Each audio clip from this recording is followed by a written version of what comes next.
The Zodiac killer remains one of the most infamous and perplexing unsolved cases in American criminal history, operating in Northern California during the late 1960s and early 1970s. This unidentified serial killer taunted law enforcement and the media alike with cryptic letters, ciphers, and a penchant for violence.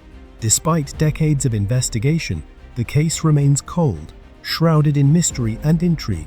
The Zodiac's first confirmed victims were high school students Betty Lou Jensen and David Faraday, who were shot on December 20, 1968, near Vallejo, California. Their bodies were discovered by a passerby the next day. This brutal crime went largely unnoticed at first, but it set the stage for a series of horrifying events. On July 4, 1969, the Zodiac struck again, this time claiming the lives of Darlene Ferrin and Michael Mageau. They were parked in a remote area of Vallejo when a man approached their car. The killer shot Mageau in the face and then turned his attention to Ferrin, shooting her multiple times. Mageau survived, providing a crucial description of the assailant, a white male, approximately 5'8" tall, with a stocky build. The Zodiac's modus operandi became clear. He selected young couples in secluded areas, and his crimes were marked by an eerie calmness and precision. After the murders, the killer would often send letters to local newspapers, claiming responsibility and taunting law enforcement. The Zodiac's letters are as chilling as the murders themselves. The first, sent to the San Francisco Chronicle in July 1969, included details of the Ferrin and Mageau murder that had not been made public. The killer demanded that the letter be printed on the front page, stating, "I want you to know that I am really not mad at you." The letter concluded with a symbol that would become his calling card, a crosshair-like design. In subsequent letters, the Zodiac included ciphers. The most notable is the 408-character cipher sent in July 1969, which contained a mix of letters and symbols. It took amateur cryptographers days to decode, revealing a message boasting of the killer's exploits and expressing a desire to murder more people. Though it was decoded, many aspects of the letters remain enigmatic, further fueling the intrigue surrounding the case. The Zodiac's correspondence continued, with him claiming responsibility for more murders and taunting law enforcement with threats. In April 1970, he sent a letter containing a piece of the bloody shirt from one of his victims, ensuring that authorities knew he was not just a mere prankster. His chilling statements and the taunting nature of his letters created an atmosphere of fear and fascination, capturing the public's imagination. Local law enforcement agencies, initially unprepared for a case of this magnitude, scrambled to connect the dots. Investigators from Vallejo, Napa County, and San Francisco collaborated, sharing evidence and insights. However, they faced numerous challenges, including a lack of physical evidence and the killer's elusive nature. The Zodiac claimed to have killed as many as 37 people, though only 5 confirmed victims are attributed to him. The disparity between his claims and the actual count created confusion and skepticism among investigators. They struggled to determine whether the Zodiac was an amateur seeking notoriety or a seasoned criminal playing mind games. The lack of modern forensic technology made the investigation even more difficult. With no DNA evidence or advanced profiling techniques, detectives relied on witness testimonies and physical evidence, which proved scarce. Every time they thought they had a lead, it seemed to dissolve into thin air. In a notorious incident in 1970, the Zodiac mailed a letter to the San Francisco Chronicle, stating he would reveal his identity if they did not print a letter he had written.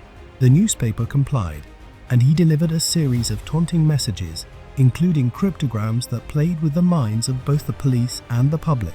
One letter included a warning to the police: "I will no longer announce to anyone when I will kill them. I will never give you a chance again." This message escalated public fear and highlighted the Zodiac's ability to manipulate the media and the authorities. The Zodiac killer's boldness and cleverness bewildered the police. Detectives were left to wonder if he was living among them, perhaps even working in a profession that allowed him access to information about their investigation. Over the years, several suspects have emerged, each adding a new layer to the case's complexity. One of the most notable was Arthur Lee Allen, a convicted child molester who died in 1992. He had several traits that aligned with the Zodiac's profile, including a penchant for violent behavior and a fascination with the cryptic nature of the Zodiac letters. Despite significant circumstantial evidence linking him to the crimes, no definitive proof emerged. Another intriguing suspect was a man named Zodiac, who was arrested in 1969 but later released. His eerie resemblance to a police sketch and his erratic behavior raised suspicions, but he was ultimately cleared. The case has also attracted amateur sleuths and armchair detectives who have spent years poring over evidence and conducting their investigations. New techniques, such as digital forensics and genetic genealogy, have sparked renewed interest in the case.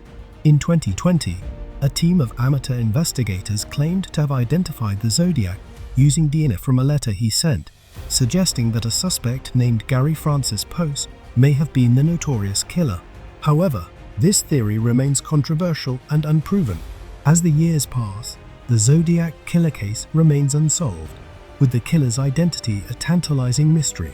The combination of the Zodiac's letters, his calculated actions, and the chaos he instigated has left an indelible mark on popular culture. Films, documentaries, and books have explored the case, perpetuating the fascination and horror surrounding it. Law enforcement agencies continue to receive tips and leads, but they often lead to dead ends. Each new generation brings fresh interest, and new technologies may one day uncover the truth. Yet, as time goes on, the likelihood of solving the case diminishes. The Zodiac killer's ability to evade capture and the sheer audacity of his actions contribute to a legacy that has become a cautionary tale about the limits of law enforcement and the dark side of human nature. His taunting letters, unsettling ciphers, and the lingering questions surrounding his identity have turned this cold case into a chilling chapter of American history. The Zodiac killer not only left behind a legacy of fear, but also served as a grim reminder of the darker aspects of society. His actions prompted changes in law enforcement practices, highlighting the need for better communication and collaboration between agencies. The case has been referenced in discussions about unsolved crimes, raising questions about how society deals with the concept of evil. For the families of the victims, the search for closure continues. The Zodiac's anonymity adds a layer of torment, leaving them with unanswered questions and unresolved grief. The case is a haunting reminder that some mysteries may never be solved, as the Zodiac killer remains a ghost haunting the corridors of history. He embodies the essence of fear and fascination. The combination of his calculated brutality and psychological games has created a lasting impact, ensuring that the name Zodiac will forever evoke chills and curiosity. The case is a complex tapestry of violence, manipulation, and the pursuit of truth, a testament to the darkness that can lurk within humanity. As investigators and the public alike continue to grapple with the enigma of the Zodiac killer, one thing remains clear: the story of the Zodiac is far from over, and the shadows of his deeds will linger in the annals of true crime for generations to come.